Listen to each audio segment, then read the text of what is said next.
बताओ ये चोट कैसे लगी?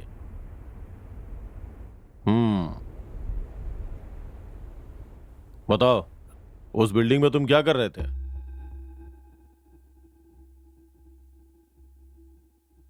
पुलिस हमेशा आप लोगों के एरिया में पेट्रोलिंग करती है, खास तौर पे जहां तुम लोग रहते हो। वो गेस्ट हाउस तो हमेशा बंद ही रहता है, लेकिन उस बंद गेस्ट हाउस में बहुत सारे लफड़े और सेटलमेंट होते हैं। तुम लोग वहां क्या कर रहे थे? सर मेरा विश्वास कीजिए आप। हमें नहीं पता था कि वहां पर क्या होता है। सर मुझे सच में कुछ भी नहीं पता, मुझे जाने दीजिए प्लीज सर। वहां कई मर्डर हो चुके हैं, तुम लोगों को पता है ये बात? बंद गेस्ट हाउस के अंदर जहां पे मर्डर हुआ था, तुम लोग वहीं पे थे। अब तुम लोग सच बताओगे या अपने स्टाइल में मुंह खुलवाऊं? तुम लोग खुद बता दोगे तो ही अच्छा है। चलो बताओ, उस दिन क्या हुआ था? सर हमें सच में कुछ नहीं पता। उस केस से हमारा कोई संबंध नहीं है सर। वहां क्या हुआ हमें नहीं पता। लगता है यही बात रट के आए हो। अच्छे से प्रिपेयर होके आए हो, हाँ? सच्चाई बता दोगे तो ही अच्छा है, नहीं तो सच्चाई निकलवानी हमें आती है। वहां कई तरह के सेटलमेंट होते हैं, तुम लोग वहां क्या कर रहे थे? सर आप समझने की कोशिश कीजिए, हमें सच में कुछ नहीं पता। तुम्हारी कोई भी बात मेरे गले नहीं उतर रही। तुम दोनों मिलकर नाटक कर रहे हो। चलो बताओ, क्या छिपाने की कोशिश कर रहे हो? सर सच में हमें नहीं पता कि वहां सेटलमेंट होता है, समझने की कोशिश कीजिए। क्या समझने की कोशिश करूं? उस गेस्ट हाउस में मर्डर हुआ और यहाँ आके तुम लोग मेरे सामने नाटक कर रहे हो।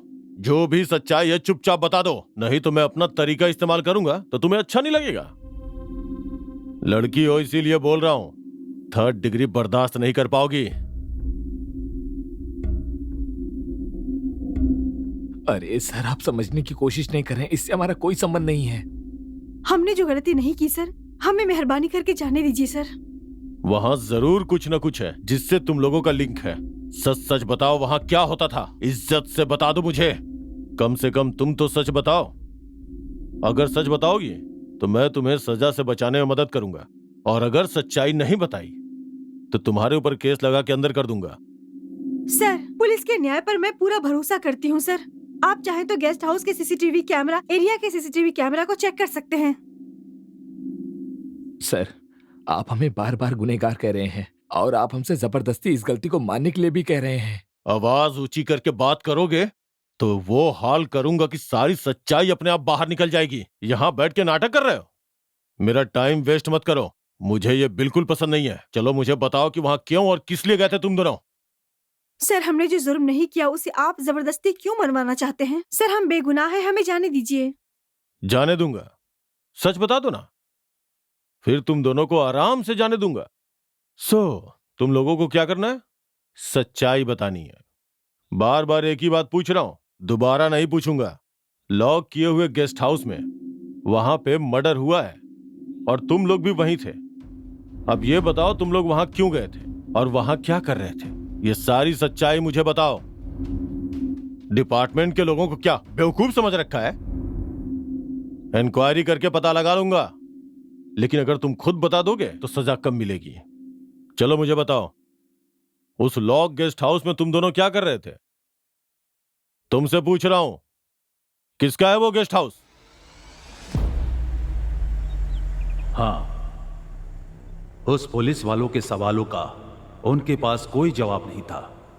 सवाल करने वाले पुलिस वाले को भी नहीं पता था कि उसके सवालों का जवाब उनके प्रश्नों में ही है।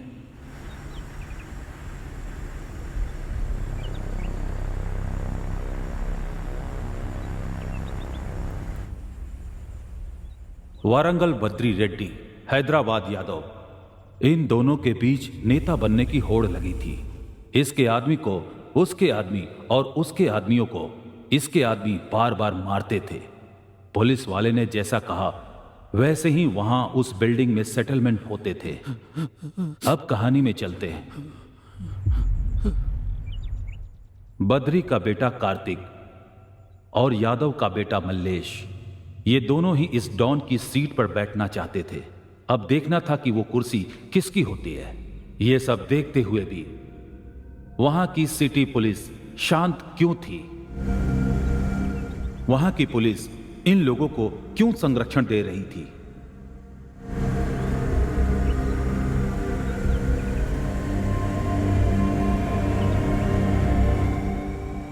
लेकिन आखिर में इस खूनी शतरंज के खेल में आम जनता ही पिस रही थी।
नहीं, मुझे छोड़ दो। ये सब मैंने भाई के कहने पे किया था।